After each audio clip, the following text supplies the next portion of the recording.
সম্মানীয় অধ্যক্ষ ডক্টর পিন্টু শীল মহাশয়,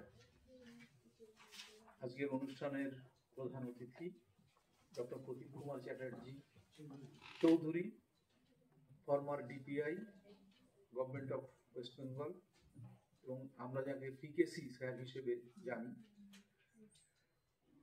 অধ্যাপক পরিমল দেবনাথ, যাদবপুর বিশ্ববিদ্যালয়, ডক্টর দেবাশিস রায়, মুগবেড়িয়া গঙ্গাধর মহাবিদ্যালয়ের head of the department physical education, এবং আমার সতীর্থ অধ্যাপক আশিস পাল, যাদবপুর বিশ্ববিদ্যালয়, সোমশঙ্কর চ্যাটার্জি, SIPEW, এবং পল্লব কুমার মণ্ডল, SIPEW।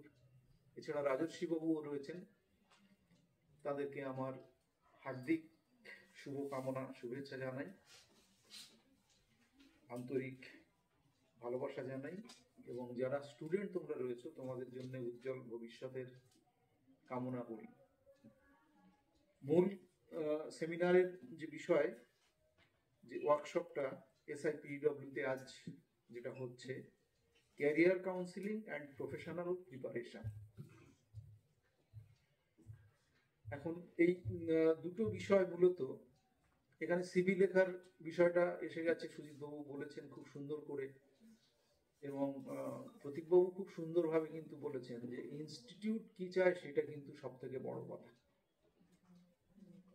আমার ভালো লাগা মন্দ লাগাটা কিন্তু সেকেন্ডারি, ইনস্টিটিউটের নিড ফুলফিল করাটাই হচ্ছে কিন্তু প্রাইমারি অবজেক্টিভ। এবং একটা ইনস্টিটিউটের নেচারটা কিরকম সেটা তার ওয়েবসাইট থেকেই জানা যাবে, সেটা একটু স্টাডি করতে হবে। আর সব জায়গাতে কিন্তু একই রকম সিভি হবে না, ইনস্টিটিউট অনুযায়ী সিভি কিন্তু আলাদা আলাদা হবে, এবং কাজের বিভিন্ন, কোথাও হয়তো টিচিং আছে, কোথাও হয়তো অ্যাডমিনিস্ট্রেটিভ কাজ আছে, সে অনুযায়ী কিন্তু সিভিগুলো আলাদা আলাদা হবে। সেই বিষয়গুলো নিয়ে তো আজকে সারাদিন চর্চা হবে। তো ঘটনাচক্রে এই ৯-এর দশকে এবং ২০০০-এর কিছু পরে এই প্রফেশনাল প্রিপারেশন বলে একটা সাবজেক্ট কল্যাণী বিশ্ববিদ্যালয়ে পড়ানো হতো, এবং সেটার দায়িত্ব আমার মাস্টারমশাইরা আমাকেই দিয়েছিলেন। তো আজকে আবার অনেকদিন পরে সেই প্রফেশনাল প্রিপারেশন পুরনো নোটপত্র থেকে কিছু দিয়ে চলে এলাম। আর ক্যারিয়ার কাউন্সেলিং যেটা, সেটা মূলত এতদিনের অভিজ্ঞতা থেকে এবং বিভিন্ন জায়গায় ইন্টারভিউ নিতে যাওয়া, অল ইন্ডিয়া লেভেলে ইন্টারভিউ নিতে যাওয়া, সেইগুলো থেকে, বইপত্র থেকে এবং নিজের অভিজ্ঞতা থেকেই এই কথাগুলো আমি যেটা বলার এখন সেটা বলবো। দুটো পার্ট এখানে বক্তব্যে আসবে, একটা হলো ক্যারিয়ার প্রথমটা, আর দ্বিতীয় হলো প্রফেশনাল প্রিপারেশন, আগেই বলেছি। তাহলে ক্যারিয়ারের দুটো ধাপ আছে আবার। অ্যাজ এ স্টুডেন্ট ক্যারিয়ারটা কেমন ভাবে ডেভেলপ করতে হবে, এবং অ্যাজ এ টিচার বা অন্য কোনো জবে, যদি অ্যাডমিনিস্ট্রেশনে যদি গিয়ে থাকি, অ্যাডমিনিস্ট্রেটর, অন্য কোনো কেউ নিজস্ব কোনো ফিটনেস সেন্টার চালাতে পারে, কেউ কোনো ড্যান্স সেন্টার চালাতে পারে, ক্যারাটে স্কুল চালাতে পারে, তো সেই জায়গাতেও কিন্তু এটা কিন্তু একটা ক্যারিয়ার হিসেবেই দেখা উচিত। এবং সেই জায়গায় কিন্তু মানে জানার জায়গাটা কখনো স্টপ হচ্ছে না, সেটা কন্টিনিউয়াসলি সময়ের সঙ্গে সঙ্গে কিন্তু জানাটা, বাস্তবটা কি সেটা কিন্তু জানতে হবে। তো এখানে অ্যাজ এ স্টুডেন্ট জানা বলতে শুধুমাত্র গ্যাদারিং অফ ইনফরমেশন কিন্তু নয়। আমরা মনে করি কত পার্সেন্ট নাম্বার হলো সেটা দিয়েই মূল্যায়ন হয়। আসলে পার্সেন্টেজ অফ মার্কস একটা কাট অফ মার্ক ঠিক করার জন্য ঠিক করা থাকে, তারপরে গিয়ে কিন্তু ওই কত পার্সেন্ট মার্কস কে পেল এটা খুব একটা বিবেচ্য বিষয় নয়। আর কত সফলভাবে সে কাজ করবে সেটা তো আবার কাট অফ মার্কসটাও কোনো কথাই নয়, কারণ সময়ের সঙ্গে সঙ্গে দেখা যাবে আমরা আমাদের যে academic qualification percentage of marks আর এখন যে academic qualification percentage of marks, এ কোনো তুলনাই করা যায় না, কারণ আমরা ডিফারেন্ট এরাতে বাস করছি। আমাদের সময় তখন যে এক্সপেকটেশন ছিল, তখন যে নাম্বারিং সিস্টেম ছিল, কোশ্চেন প্যাটার্ন ছিল, সেগুলো সম্পূর্ণ চেঞ্জ হয়ে গেছে। চেঞ্জ হয়ে গিয়ে নতুন প্যাটার্ন অফ কোশ্চেন, তারপরে সেমিস্টার সিস্টেম এসেছে, নাম্বার বাড়ছে, এবং আরো অনেক এক্সট্রানিয়াস ফ্যাক্টর এর মধ্যে চলে এসেছে, যার জন্য নম্বরটা অনেক সময় সবকিছু রিফ্লেক্ট করে না। এইটা হলো বক্তব্যের বিষয়। এবং অ্যাজ এ স্টুডেন্ট আরো নিজেকে ভালো করে তৈরি করতে গেলে যেটা করতে হবে সেটা হলো যে সেলফ ডেভেলপমেন্ট একটা প্রসেসের মধ্যে দিয়ে যেতে হবে। কারণ এর মধ্যে কতজন তোমরা যারা আছো তার মধ্যে কতজন ক্লাস 9-10-এ ভাবতে যে আমি বিপিএড বা এমপিএড পড়ব? কেউই ভাবতে না। তাহলে কতখানি লার্নিং গ্যাপ থেকে গেছে সেটা কিন্তু আমাদের ভাবতে হবে। কিন্তু যে স্টুডেন্ট যে কোনো একটা সাবজেক্ট, তোমরা বলো যে অন্য আদার মেইন স্ট্রিম সাবজেক্ট যেগুলো বলে আমরা জানি সচরাচর, বেঙ্গল, যে ছেলেটি বাংলা নিয়ে চর্চা করে পড়ে, সে কিন্তু ক্লাস 9-10 থেকেই জানে যে আগামী দিনে আমি কিন্তু বেঙ্গলি, ম্যাথামেটিক্স, ফিজিক্স, কেমিস্ট্রি, এই বায়োলজি এইসব নিয়ে পড়ি। তাহলে তার কিন্তু লার্নিংটা শুরু হচ্ছে সেই প্রথম থেকে। হোয়ারাস ফিজিক্যাল এডুকেশনের লার্নিংটা কবে থেকে শুরু হচ্ছে? এক্স্যাক্টলি, গ্রাজুয়েশন থেকে বিপিএড, তারপরে এমপিএড। এই জায়গাগুলো কিন্তু খুব খেয়াল করতে হবে। শুধু আবেগের বশে চললে হবে না, যুক্তি দিয়ে বিষয়গুলোকে বোঝার চেষ্টা করতে হবে। তাহলে, এবং উল্টো দিকে গ্রাজুয়েশনে তো ফিজিক্যাল এডুকেশন কম্পালসারি রাখার সুযোগ আছে। এখন সিবিএসই বোর্ডেও আবার আইসিএসই বোর্ডেও তো ফিজিক্যাল এডুকেশন রয়েছে। তো সেটা একটা খুব ভালো জায়গা, আমাদের এই পরে আসবে সিবিএসই আইসিএসই বোর্ড নিয়ে। তো এখানে মূলত তোমরা বিপিএড এ এসে কি শিখছো? আমি এমপিএডটা পরে যাব। বিপিএড এ এসে সেই জিনিসগুলোই শিখছো যে জিনিসগুলো আন্ডার গ্রাজুয়েটে শেখার কথা ছিল। বিপিএড এ এসে তো ভলিবলের আন্ডার আর্ম পাস শেখার কথা নয়। আন্ডার আর্ম পাসটা কেমন করে বিভিন্ন এজ গ্রুপের বাচ্চাদের, বিভিন্ন এবিলিটির প্লেয়ারদের শেখাতে হবে, সেইটার জন্য বিপিএড কোর্স। তার মানে কতটা লার্নিং গ্যাপ থেকে গেছে বুঝতে পারছো? তাহলে এই ঘাটতিটা পূরণ করার জন্য টাইম টেবিলের সপ্তাহে 2টো ক্লাস কিন্তু যথেষ্ট নয়। অবশ্যই যারা খুব সিরিয়াস লার্নার তাদের যেন একটা র্যাকেট, পার্সোনাল র্যাকেট থাকে, এবং ওই 6টা ফেদার, কক ফেদারের ওই চাইনিজ নয়, এমনি আমাদের ইন্ডিয়াতেও মেড ইন ইন্ডিয়া আছে, যেগুলো মোরগের পালকের লাগে না, এমনি একেবারে ওর সমান মাপের পাওয়া যায়। একটা কক 3 মাস যায় মিনিমাম, যদি খুব রেগুলার খেলা হয়। এইগুলো হচ্ছে ইনভেস্টমেন্ট। এটা কিনতে হবে এবং টাইম দিয়ে এটা শিখতে হবে। তার কারণ তুমি যখন একটা স্কুলে যাচ্ছ, এইবার আসছি আমি সিবিএসই স্কুল, তখন সেখানে কোনো ছাত্র বা ছাত্রী তারা কিন্তু একাডেমিতে গিয়ে শেখে, তোমাকে কিন্তু তার সামনে ওই খেলাটা অন্তত তো কিছু পারতে হবে। যেমন আমি ফুটবল অল্প স্বল্প খেলেছি, কিন্তু কল্যাণীতে যখন এমন হলো বাইচুং ভুটিয়ার সঙ্গে ফুটবল খেলা স্ট্রাইকার, সে আমার ছাত্র হয়ে গেল, তাহলে আমাকে তো তার ডেমনস্ট্রেশন ক্লাসটা দিতে হবে। আমাকে তো সেই লেভেলে অন্তত আমার বেসিক গুলো তো জানতে হবে। মণিপুরের 8 বার ন্যাশনাল খেলা ছেলে, সে এলো মাস্টার ডিগ্রি করতে, তার ভলিবলের কোচিং এর দায়িত্ব পড়লো আমার।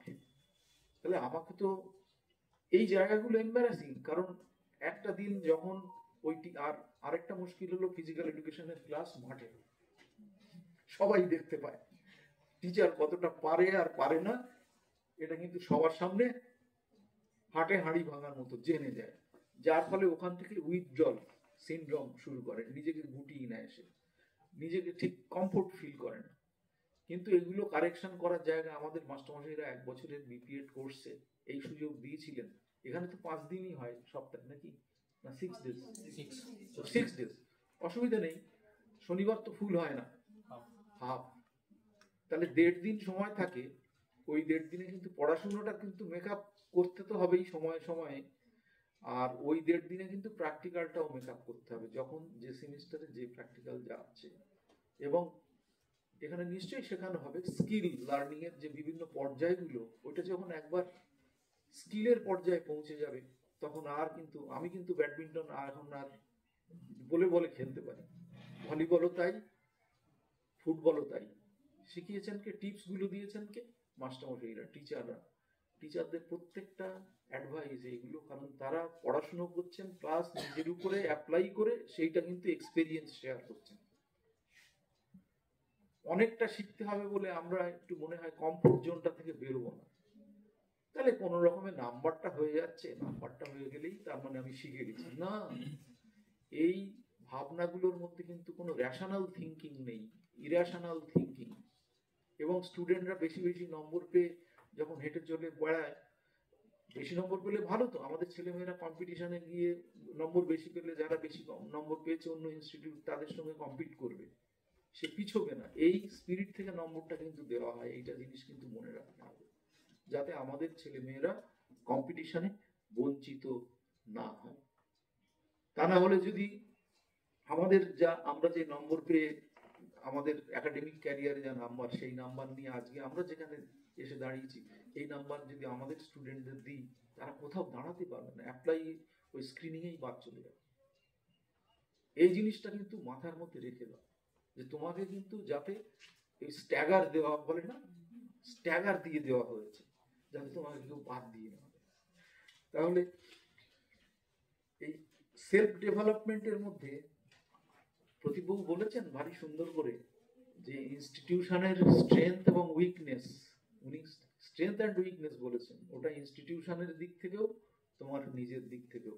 স্ট্রেংথ এবং উইকনেস নিজে না হলে জিজ্ঞেস করো বন্ধুদের, জিজ্ঞেস করো টিচারকে, টিচাররা বলতেই পারবেন 6 মাস 1 বছর ক্লাস হয়ে গেলে তোমার স্ট্রেংথ কি উইকনেস কি। এগুলো লুকিয়ে রাখার চেষ্টা করো না, কারণ লার্নিং এর জায়গাটা ডাক্তারের কাছে গিয়ে যদি কি কি আমার অসুবিধা হয় যদি না বলি, তো সঠিক ডায়াগনোসিস হবে কি করে? তাহলে এই স্ট্রেংথ এবং উইকনেস যদি না আমি জানতে পারি, তাহলে কোথায় আমার বেশি ফোকাস করে নিজেকে আরো ডেভেলপ করতে হবে, এই বিষয়টা আনআইডেন্টিফাইড থেকে যাবে।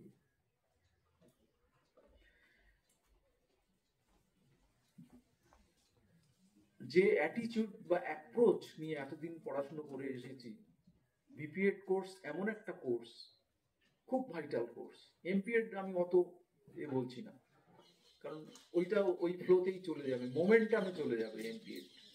বিপিএড এমন একটা কোর্স, আগের সমস্ত লার্নিং গ্যাপটাকে ফুলফিল করা, প্লাস এখানে ভবিষ্যতের জন্য একটা স্টেপিং স্টোন বিপিএড কোর্স। এটা দিয়ে তুমি জবেও ঢুকতে পারো, এটা দিয়ে তুমি মাস্টার ডিগ্রি করে আরো স্পেশালাইজেশনের দিকে চলে যেতে পারো। সেজন্য এই কোর্সটা তোমরা আন্ডার গ্রাজুয়েটে যে অ্যাপ্রোচ এবং অ্যাটিটিউড নিয়ে পড়াশোনা করেছো, বিপিএড কিন্তু এখানে কেউ তোমার টিচার নয়, তুমি নিজেই নিজের টিচার। সেলফ টট হতে হবে, কিছু করার নেই এখানে। এবং ভুল করতে যে ভয় পাবে সে তত আরো বেশি ভুল করতে শুরু করবে। ভুল করতে ভয় পেও না, কারণ তোমার কারেকশন করার এখানে টিচার আছে। এখান থেকে বাইরে বেরিয়ে গেলে তোমার ভুলগুলো কেউ কারেকশন করবে। তো সুতরাং, এবং অনেক সময় আমরা শুনি যে টিচারদের বলা হয় একজন টিচারের, একজন মানুষের সর্বগুণ সম্পন্ন মানুষ কোনোদিন হয়?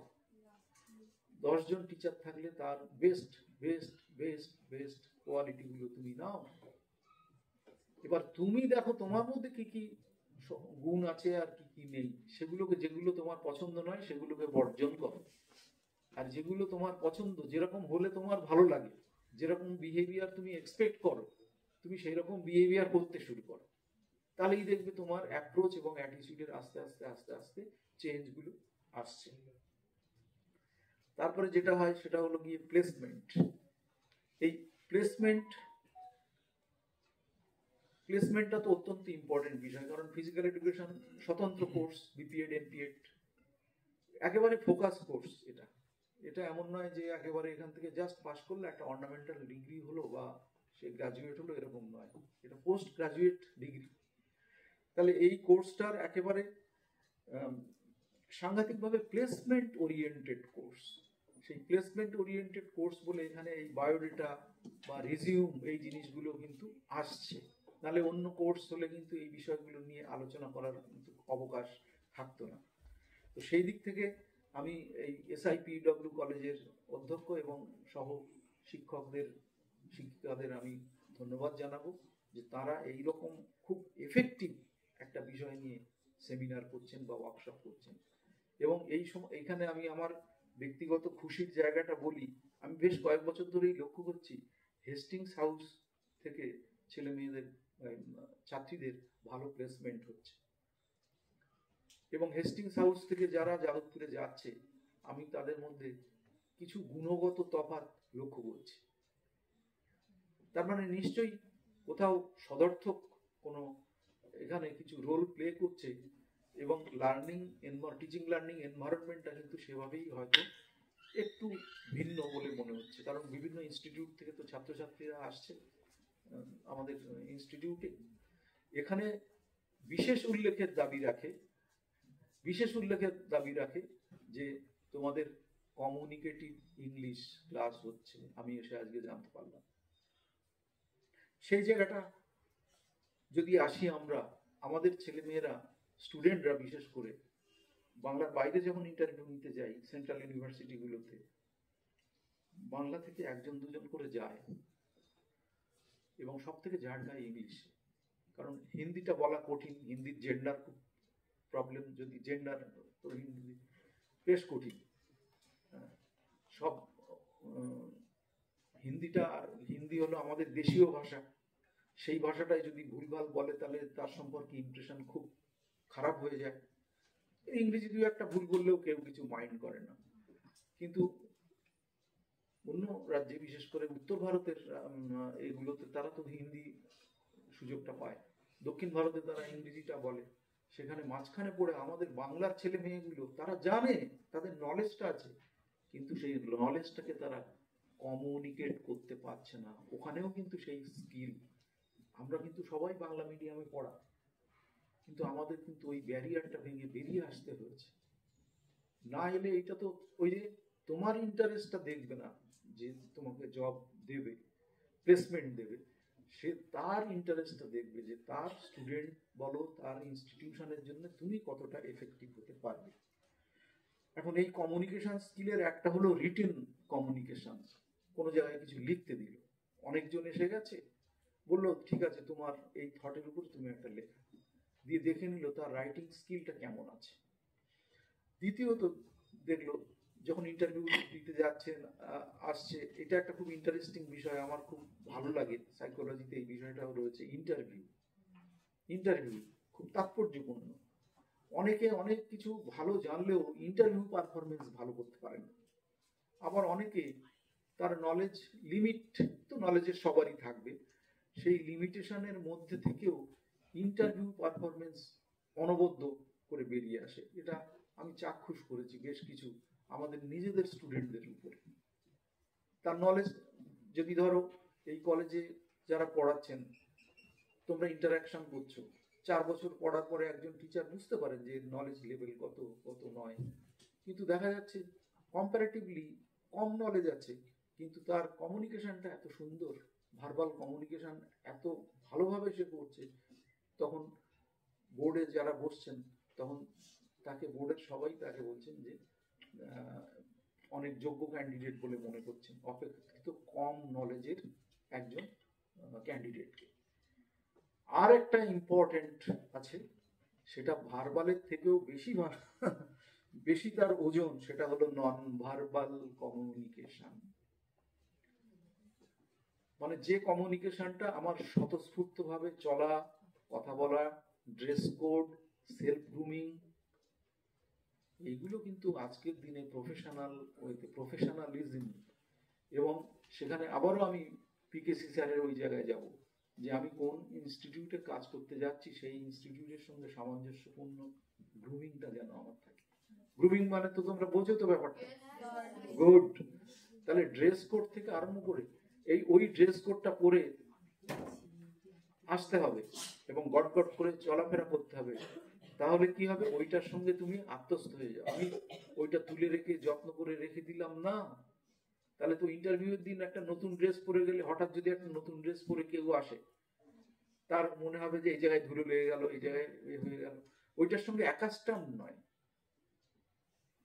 এমনকি ইন্টারভিউ বোর্ডে কিরম জুতো পরে গেছে সেটাও দেখা হয়, জুতোর হিল কতটা পরেছে তাও দেখা হয়। কিন্তু ছেলেদের ক্ষেত্রে, মহিলাদের ক্ষেত্রে শুধু নয়, ছেলেদের ক্ষেত্রেও ওইটা দিয়ে তার টেস্ট বোঝা যায়, মানে সে তার মেন্টাল ওরিয়েন্টেশন বোঝা যায়।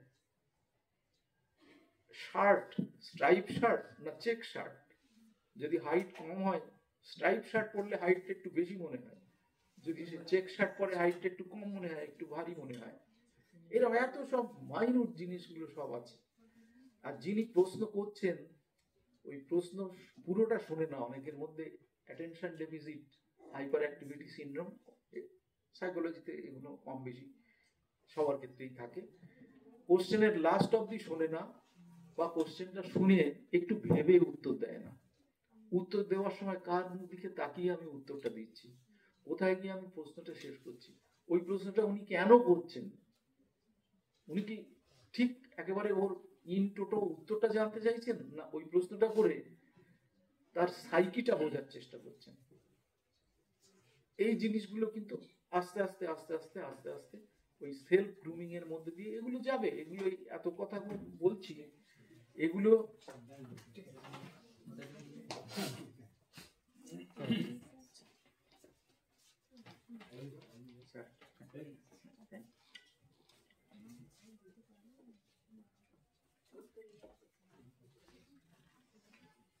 তাহলে এই কমিউনিকেশন স্কিল, যেটা নন ভার্বাল কমিউনিকেশন, এই নন ভার্বাল কমিউনিকেশন আসলে একজন মানুষের কনফিডেন্স কে বোঝায়।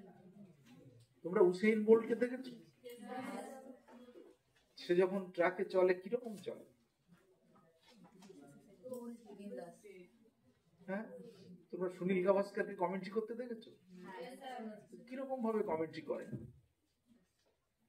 ওই যখন মাঠে সব লম্বা লম্বা 7 ফুট করে লম্বা মানুষগুলো, আর সুনীল গাভাস্কারের হাইট কত হবে বললো? 5 ফুট 2। হ্যাঁ, ছোট কিন্তু মনে হয় ছোট, কিন্তু ওই মানুষগুলো সবাই এইরকম করে শোনে সুনীল গাভাস্কার কি বলছে। মানে ওনার টেকনিক্যালি তো অত্যন্ত সাউন্ড ব্যাটসম্যান, এই জিনিসগুলো আসে, এবং নলেজের দিক থেকে, কমিউনিকেশনের দিক থেকে, নলেজ আপডেট করার দিক থেকে বাকি সকলের থেকে। নাহলে একটা ধরো যারা এই ইভেন্টটার যারা নিয়েছে, তারা সুনীল গাভাস্কারকে নেবে কেন? টাকা পয়সা দিয়ে বিদেশে নিয়ে যাচ্ছে, অন্য লোককে নেবে। এখনো এই বয়সেও তিনি এত সক্রিয়ভাবে করছেন কেন? নিশ্চয়ই দেয়ার ইজ সামথিং ডিফারেন্স। তাহলে এইভাবে কিন্তু কার হাইট কত, কার ওয়েট কত, কে কেমন, এসব এটা কোনো ম্যাটার নয়। ম্যাটারটা হচ্ছে নিজেকে ওই গ্রুমিং এর মধ্যে বলেছি নন ভার্বাল এবং কমিউনিকেশন, কনফিডেন্সটা আসবে কোথা থেকে? নলেজ এবং এক্সপেরিয়েন্স থেকে। তুমি যদি ঠিক 4টে স্কিল, 4টে গেম ঠিকঠাক ভাবে নিজে শিখে নিতে পারো, যেগুলো তোমার পছন্দ নয়, যেগুলো মার্কেটে ডিমান্ড আছে। আমি আমার পছন্দ বললে তো হবে না। একটা খেলা আছে হয়তো বিলিয়ার্ডস আমার পছন্দ, মার্কেটে ডিমান্ড নেই। বুঝবো কি করে স্যার মার্কেটে কোন কোন মানে যে খেলাগুলো সচরাচর চলে, বা সিবিএসই আইসিসি স্কুলগুলোর মধ্যে সেগুলো খোঁজ নেওয়া। একদম একদম, যেগুলো ওদের সিলেবাসে রয়েছে, তাহলে সিলেবাসের এই সিলেবাস সম্পর্কে জানতে হবে। তোমার বিপিএড এমপিএড সেই সিলেবাসে যদি থাকে সেগুলো নিয়ে আসা, যদি না থেকে থাকে সেগুলো একটু শিখে নেওয়ার চেষ্টা করা, টিচাররা এখানে রয়েছেন সেইখান থেকে। এরপরে এই জিনিসগুলো অ্যাচিভ করার জন্য, এটা তো রাতারাতি হবে না, এর একটা সময় লাগবে, time line, 2 to 5 years plan, 2 to 5 years plan. 5 বছর পরে তুমি নিজেকে কোন জায়গায় দেখতে পাও? এটা তো অনেক লং টাইম। এই লং টাইম, আপাতত আমার কোর্সের ডিউরেশন হলো 2 বছর। আমি এই প্রথম 2 বছরে কোথায় নিজেকে দেখতে চাই, আমার যে স্ট্রেংথ অ্যান্ড উইকনেস আছে সেই জায়গা থেকে সেলফ গ্রুমিং, আমার কনফিডেন্স লেভেল গ্রো আস্তে আস্তে করবে, কিন্তু 2 বছরের মাথায় আমি নিজেকে ঠিক কোন জায়গায় কোন পজিশনে দেখতে চাই, নলেজের দিক থেকে এবং ইভেন ক্যারিয়ারের দিক থেকেও আমি কোন জায়গায় পৌঁছাতে পারবো। এবং ওই গুড কোয়ালিটিগুলো আমি কিন্তু শুধুমাত্র নোটিশ করলাম তা নয়, নিজের ব্যবহারিক জীবনে ওইগুলোকে অ্যাপ্লাই করার চেষ্টা করব, ব্যবহারিক জীবনে নিজেকে অ্যাপ্লাই করার চেষ্টা করব। এই সব কিছু করতে গিয়ে নিজের অরিজিনালিটিটা কিন্তু যেন বজায় থাকে, কারণ প্রত্যেকটা মানুষই অন্য মানুষের থেকে different. Each individual is a unique individual entity, কেউ কারো মতো হবে না, কিন্তু গুণাবলীগুলো কিন্তু কারো কাছ থেকে শেখার আছে, এই জায়গাটা কিন্তু মাথায় রাখতে হবে। তো আর জব মার্কেটে জবটা শুধুমাত্র টিচিং এর জন্য ফোকাস করে নেয়। আমাদের জানা একটি ছাত্রী, সে যখন আমাদের ওখানে যাদবপুরে বিপিএড এমপিএড করলো, তার কাছে 100 জন নাচ শিখতো, ডান্স, 100 জন, তার ড্যান্সের স্কুল ছিল। আমাদের বেশ কিছু স্টুডেন্ট আছে যাদের এরকম যোগা স্কুল, ফিটনেস সেন্টার, মানে ফিজিক্যাল এডুকেশনের সঙ্গে আরেকটা সেকেন্ডারি ক্যারিয়ার, ডুয়েল ক্যারিয়ার। কারণ শুধুমাত্র চাকরির জন্য এত স্কুল, এত সেট আপ তো নেই আমাদের দেশে। তো এই ডুয়েল ক্যারিয়ারটা, আরেকটা যে ক্যারিয়ার কারো তৈরি করতে পারে এই 4 বছরের মধ্যে, তুমি যদি তৈরি করতে পারো তাহলে কিন্তু তোমার পক্ষে সেটা অত্যন্ত মঙ্গলজনক। সে 100 জন তার কাছে ড্যান্স শিখতো, এবার বাড়িতে সে যেত না, শুধু এমপিএড কোর্স করতো, তার খেলতে ভালো লাগতো, খেলতো, নিশ্চয়ই খেলবে, কিন্তু তাকে একটা পরামর্শ দিয়েছিলাম যে তোমার ড্যান্সের স্কুলটা কতদিন চলছে? বললো স্যার আমি 11-12 থেকে আমি ড্যান্সের স্কুল আমার, এবং আমি এখান থেকেই পড়াশোনার খরচা আমি চালাই। বললাম তুমি কখনোই যেন তোমার ড্যান্সের স্কুলটা বন্ধ করো না, ড্যান্সের তুমি পড়াশোনা করো, এমপিএড করো। সে এখন টিচিং করছে, অ্যাট দ্য সেম টাইম ডান্সের স্কুল করছে। এমন কিছু স্টুডেন্ট আছে যাদের একটা যোগা সেন্টার আছে,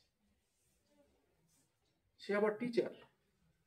আবার এমন অনেকেই আছে টিচার নয় কিন্তু যোগা সেন্টার চালাচ্ছে, সুন্দর চলছে, ফিটনেস সেন্টার চালাচ্ছে, সুন্দর চলছে।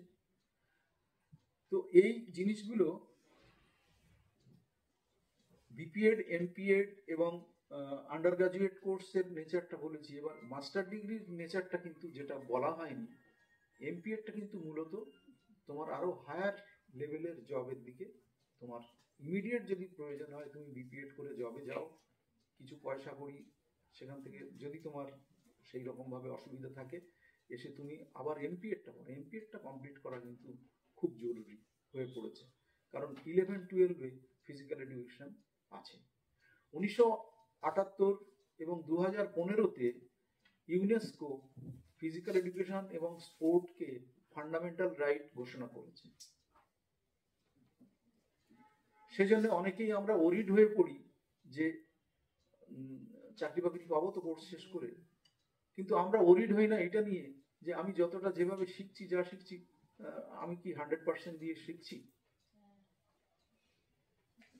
আমি কি আমার 100% এফোর্টটা দিচ্ছি শেখার জন্য?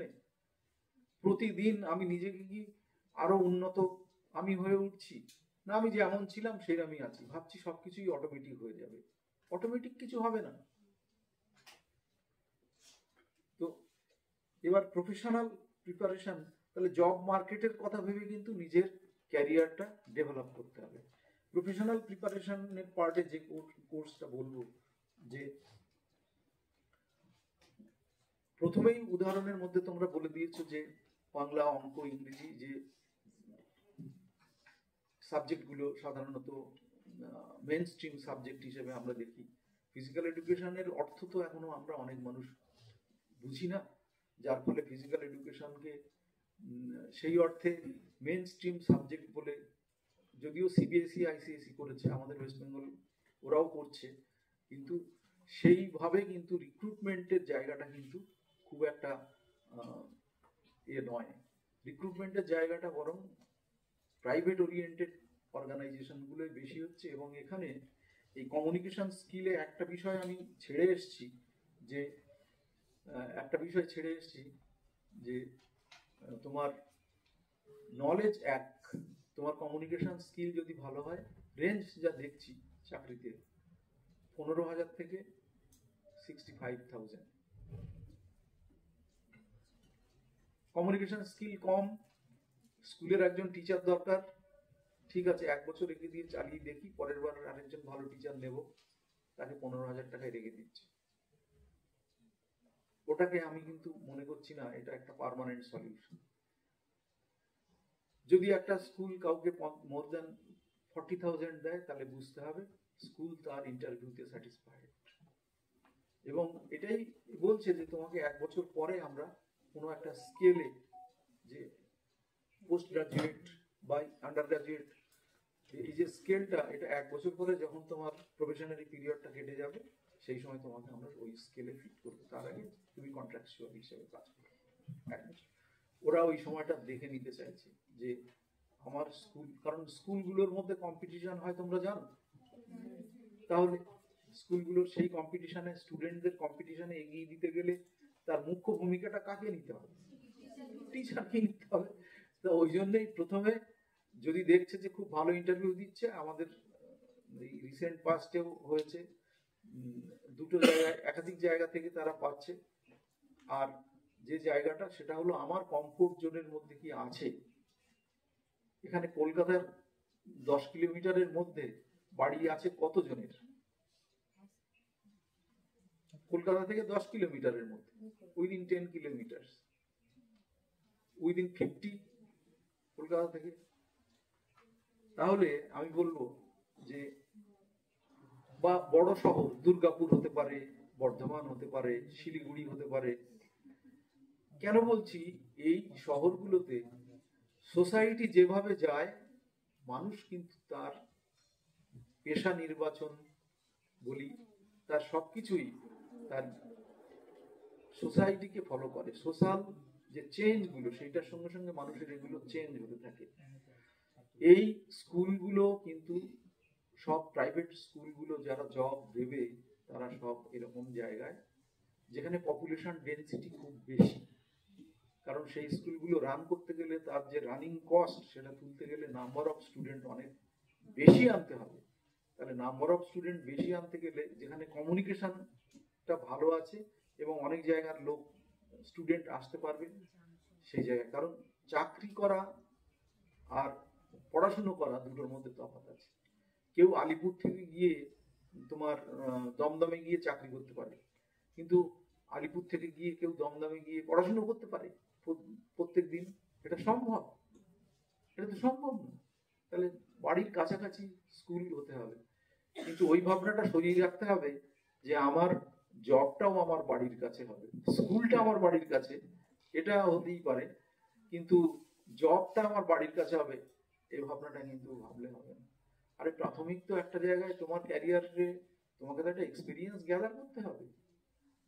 এক্সপিরিয়েন্স গ্যাদারের জন্য তোমাকে দেখতে হবে যেন মোটামুটি ভদ্রস্থ একটা স্যালারি তোমাকে দেয়, এবং দিয়ে তুমি তোমারও এক্সপিরিয়েন্স তুমি গ্যাদার করো। যারা জব দিচ্ছে তারাও যেমন দেখে নিতে চাইছে যে হ্যাঁ ঠিক আছে তুমি পড়াতে পারবে কিনা, তেমনি বায়োডেটাতে বা তোমার সিভিতে তোমার সেটা লেখাও থাকছে, তোমার পাস্ট এক্সপিরিয়েন্স, সার্ভিস এক্সপিরিয়েন্স, তোমার কিন্তু ওইটা কাজে লাগছে। এইটা কিন্তু মাথায় রাখতে হবে। তো ডুয়েল ক্যারিয়ারের কথাও বলেছি। ইউনেস্কো ফান্ডামেন্টাল রাইট কেন করেছে, অনেকগুলো কারণ আছে। এইগুলো সম্পর্কে জানতেই হবে, কারণ এইগুলো ইজ এ মাস্ট। কারণ তোমরা জেন্ডার ইকুয়ালিটি বিষয়টা, তো জেন্ডার গ্যাপ কমানো, এগুলো তো এখন আমাদের যে সাস্টেনেবল ডেভেলপমেন্ট গোল 17টা চলছে 2030 অব্দি, এই যে জেন্ডার ইকুইটি আর জেন্ডার ইকুয়ালিটি, জেন্ডার গ্যাপ কমানো, এই বিষয়গুলো কিন্তু physical education is a social enabler. Physical education এবং স্পোর্ট, এটা কিন্তু প্রত্যেক মানুষকে একটা কমন প্ল্যাটফর্মে নিয়ে আসে। এই জন্য এটা ইউনেস্কোর ফান্ডামেন্টাল রাইট হিসেবে। আরো অনেকগুলো কারণ আছে, এটা অন্যতম যে এইটাকে রাখা হয়েছে। তাহলে আজকের বক্তব্যের আমার মূল দুটি বিষয় ছিল যে প্রথমত যদি দুটি বিষয়কে আলাদা করে দেখি তাহলে ক্যারিয়ার হিসেবে একটা দেখা, আর একটা দেখা প্রফেশনাল প্রিপারেশন, নিজেকে কি করে প্রিপেয়ার করব। ক্যারিয়ারের বিষয়টা সবাই মন দিয়ে তোমরা যা শুনলে, আমি প্রফেশনাল প্রিপারেশনের জায়গাটায় প্রথম যে জায়গাটা দিয়ে তোমাদের উদাহরণ দিয়েছিলাম যে সাবজেক্টের সিলেকশন কিন্তু আমাদের লার্নিং গ্যাপ থেকে গেছে বিপিএড এ যখন আমরা এসেছি, সবার নয়, কিছু কিছু স্টুডেন্টের। কারণ আন্ডার গ্রাজুয়েটেও ঠিকঠাক হয়নি, ক্লাস হয়নি, আমরা বেসিক স্কিল গুলো জানি না, সেগুলো শিখতে হবে। তার জন্য ওই টাইম টেবিলে কিন্তু ওটা বেসিক স্কিল শেখানোর জন্য নেই। আমাদের ছাত্রছাত্রীরা পারে না বলে ওই মাস্টারমশাই বাধ্য হয়ে তখন বেসিক স্কিল শেখাতে চায়, যে ওইটা না হলে তো সেই লোককে শেখাবে কি করে, ডেমনস্ট্রেশন দেবে কি করে। একটা গ্রুপের মধ্যে যে অ্যাডভান্স গ্রুপ থাকে, তারপরে মিডিয়াম গ্রুপ থাকে, পুয়ার লার্নার থাকে, স্লো লার্নার থাকে, এত কিছু করার সময় নেই। তো ওই জন্য তোমরা অনেক সময় বলো যে ও টিচাররা এই ক্লাসটা 20 দিন হলো, এই ক্লাসটা 10 দিন হলো, তাও আমরা অনেক বেশি কিছু শিখতে পারলাম না। কারণ একটা ক্লাসের মধ্যেই আবার অনেকগুলো গ্যাপ রয়েছে, টিচার কোন জায়গাটা ধরে টিচিংটা করাবেন। আর ক্যারিয়ার হিসেবে দুটো ক্যারিয়ার, চাকরি পেয়ে যাওয়ার পরেই ক্যারিয়ার কিন্তু শেষ হলো না, ওটা কিন্তু একটা জায়গায় একটা ভাবে তুমি পৌঁছালে একদম। তারপরে তোমাকে সময়ের সঙ্গে সঙ্গে রুলস অ্যান্ড রেগুলেশনস যেমন চেঞ্জ হয়, তেমনি নলেজটাও বাড়তে থাকে, সাবজেক্টের নলেজটাও বাড়তে থাকে। যেমন হেলথের ক্ষেত্রে হেলথ ফর অল বাই 2000, এখন হেলথের পরে ধাপ এসে গেছে ওয়েলনেস এডুকেশন। তো সুতরাং ফিজিক্যাল এডুকেশন তো হেলথের দিক থেকে কনসিডার করা হচ্ছিল, এখন ফিজিক্যাল এডুকেশন ওয়েলনেস কনসেপ্টের দিক থেকে কেমন ভাবে কাজ করে। কারণ তোমাকে তো আর 5 জন টিচারের সঙ্গে আর 5 জন সাবজেক্ট এক্সপার্ট ইন্টারভিউ বোর্ডে গিয়ে তোমাকে তো এই জিনিসগুলো ডিফেন্ড করতে হবে। তোমাকে তো ডিফেন্ড করতে হবে এই বিষয়গুলো, যে ফিজিক্যাল এডুকেশন কেন পড়বো, ফিজিক্যাল এডুকেশন কেন নেব। আমরা তো সবাই জানি এটা খুব ভালো, কিন্তু ক্লাসেই থাকতে হবে, স্কুলেই থাকতে হবে, তার কি মানে আছে? সেটা তো ক্লাবে করতে পারে বা অন্য কোনো কমিউনিটিতে হতে পারে। এর জন্য ক্লাস, সেখানে থিওরি পড়ালে আরো অনেক বেশি থিওরি শিখে যাবে। তো সেইটা ভালোভাবে ডিফেন্ড করার জন্য কিন্তু এই ক্যারিয়ারে যখন তুমি ঢুকলে তারপরেও তোমাকে কিন্তু আরো নিজেকে রিফাইন করতে হবে, আরো নিজেকে আপডেট করতে হবে। কারণ মনে রাখতে হবে লার্নিং গ্যাপটা কখনোই কিন্তু হলে হবে না। তো এই আমার বক্তব্য। তোমাদের যদি বক্তব্যের বিষয় ভালো লেগে থাকে এবং তোমাদের যদি কাজে লেগে থাকে, তাহলে আমি মনে করব আমার আজকের বক্তব্য সার্থক। ধন্যবাদ।